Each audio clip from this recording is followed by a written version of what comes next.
saya Zulfikar Ridwa ya. Teman-teman, saat ini kita sedang berada di objek wisata Puncak Pado ya. Jadi objek wisata ini berlokasi di Kecamatan Lindowo Utara, Kabupaten Tanah Datar. Jadi di sini nanti kita akan menyaksikan keindahan panorama alam yang sangat indah, menarik ya. Di samping itu kita juga berwisata sejarah ya.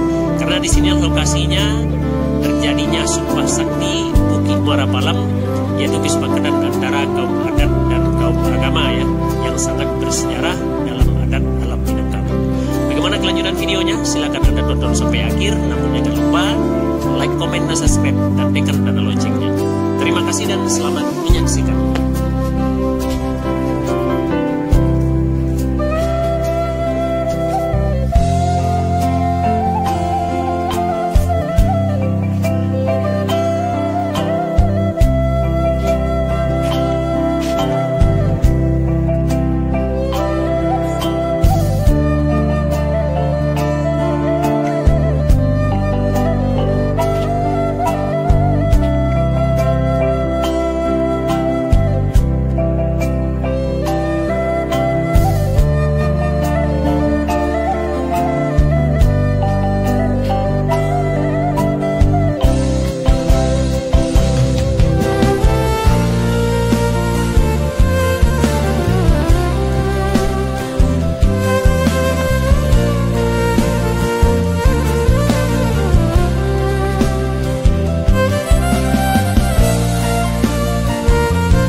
Demikian